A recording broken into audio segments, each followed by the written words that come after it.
Well, as I mentioned, Friday's funding deadline for multiple government agency is, it's approaching.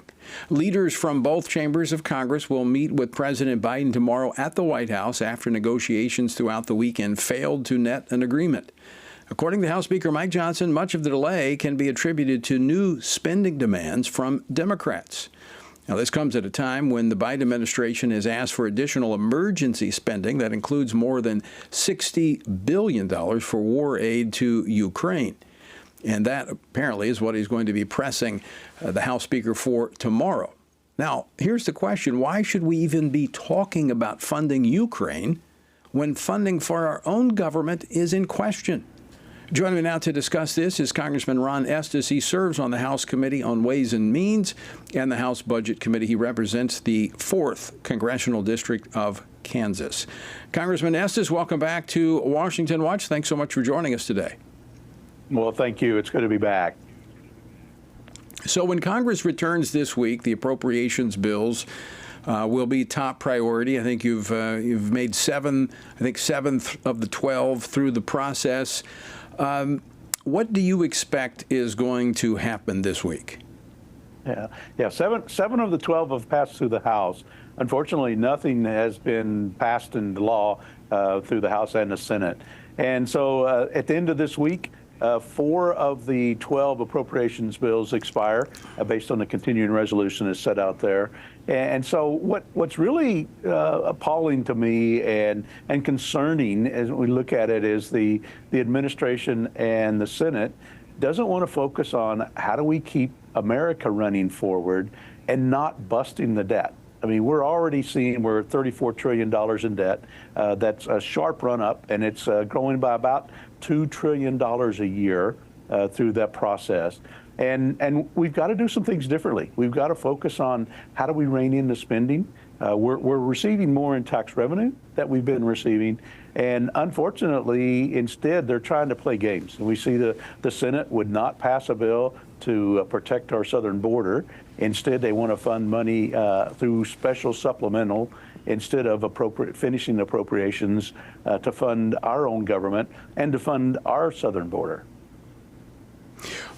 Congressman Estes, good point. When we look at what happened last week in Athens, Georgia, where nursing student Laken Riley was murdered by an illegal immigrant from Venezuela, I mean, I would think that we're going to see a defining moment in Washington this week with this confrontation between conservatives saying it's time to secure our border and the administration pushing for more government funding. It really is. And the sad part is we don't need additional laws. I mean, the president has the laws that he can enforce. I mean, President Biden has taken 60 different steps when he first came into office to undo what was being done successfully during the Trump administration. So the laws are on the books, work overwhelmingly to help support things like the Remain in Mexico policy, which would solve 70 to 80% of our problem, according to our conversations with the Border Patrol agents. If the Biden administration would just enforce the laws to protect the country, the laws that are on the books would actually help America. I mean, you wouldn't see these terrible deaths, these atrocities and these other crimes being committed by the illegal aliens that have been brought into the country and allowed to stay here and then released to roam throughout the countryside. Right. And of course, that's not even bringing up the issue of the drugs, fentanyl, that's coming across the border and the devastating effect that has had. So tomorrow, as the congressional leaders, the House Speaker, the Minority Leader, and the Senate leadership meets with the President, of course, the President's going to be pushing for the $95 billion aid package, primarily going to Ukraine. What do you see as the outcome here? Do you think that the president is going to throw in a few tidbits to address the border? As you pointed out, he doesn't need more laws. He can do it. Will he announce tomorrow, you think, that he's going to do some, kind of window dressing at the border to try to force Republicans to fund government? I think he will probably try that, if not tomorrow, then in the next few weeks. it's an election year, so he's very astute to that in terms of focusing on how he can get himself reelected. So I don't doubt at all that he will say something that sounds like he's fixing the border when in reality he's caused the problem. And the real focus right now needs to be on how do we fund the government? How do we do it in a sustainable way that moves forward? Unfortunately, Senate leadership, 2 of the 4 congressional leaders that will be there have already passed a bill where they want to increase funding supplemental outside the United States and not focusing on the U.S. Budget and protecting our country. And instead, you'll see that the pressure being put on Speaker Johnson. We all need to support him and standing firm for the issues that are important for the United States.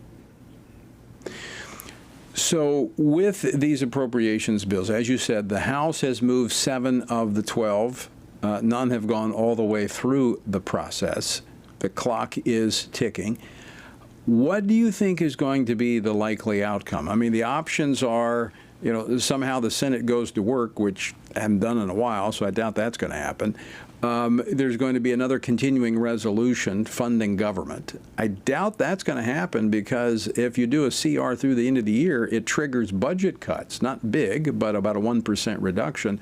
The other option then is an omnibus. What do you think is going to happen?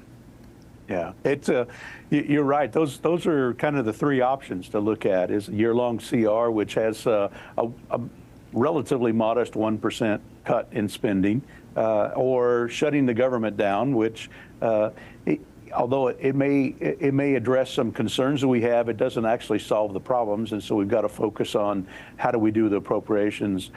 I think we're now within our 72-hour window, which when we communicated when the Republicans took control of the House of Representatives that we wanted to have 72 hours to read the bills before we were expecting people to vote on them.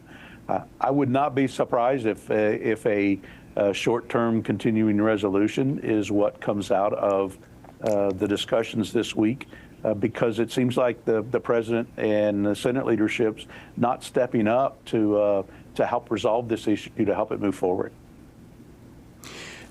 Also, Congressman Estes, if I'm not mistaken, a part of those early agreements by Republicans was no more omnibus, these conglomeration of all these bills put together where it's irresponsible spending, which has brought us to this point of $34 trillion in debt. I would think that would have to be a non-starter with most Republicans.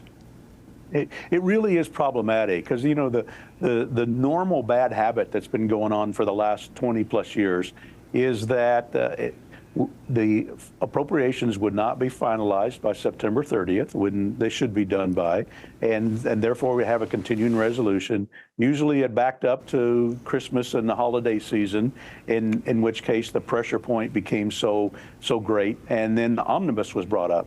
Typically, omnibuses are big, bloated spending packages. People know the political games they can play, so they actually say that I'm not going to support the omnibus unless they get their pet project in the project. So you end up seeing a lot more spending, and it's wasteful. And that's really what's led us to this point where we're now at $34 trillion that going to have to be paid back by our kids and grandkids and great-grandkids. Right. That's just inappropriate for us to be doing. So, final question for you, Congressman Estes. We should be, right now, working on next year's appropriations bills. I mean, that should be the focus. We're still working on funding the current year that we're in. Do you think that we're going to get back to the regular order of funding the government the way it is supposed to be done? Is that going to happen when we get beyond this current impasse? Yeah, it's hard to change these bad habits, this muscle memory that exists in Washington, because it's been, like I said, it's been since the 1990s, since the last time all 12 appropriations bills were done by the end of the calendar year, by September 30th, in order to start the new fiscal year. And so it's going to take a lot of leaning in to make that happen. We're already having conversations in the Budget Committee about preparing our congressional budget to start that appropriations for 2025. It's going to take a lot of leaning in, a lot of hard work to actually help change this and turn this boat around, because we can't continue doing the same thing that we're doing. Yeah, but we got to have men and women like you that are willing to keep fighting to get that done, because you're absolutely right. It's not going to happen on its own. It's going to require a concerted effort. And quite frankly, I think you're going to need some reinforcements, because the margins are pretty thin there among Republicans. Congressman Estes, great to see you. Thanks so much for joining us today. All right, great. Thank you.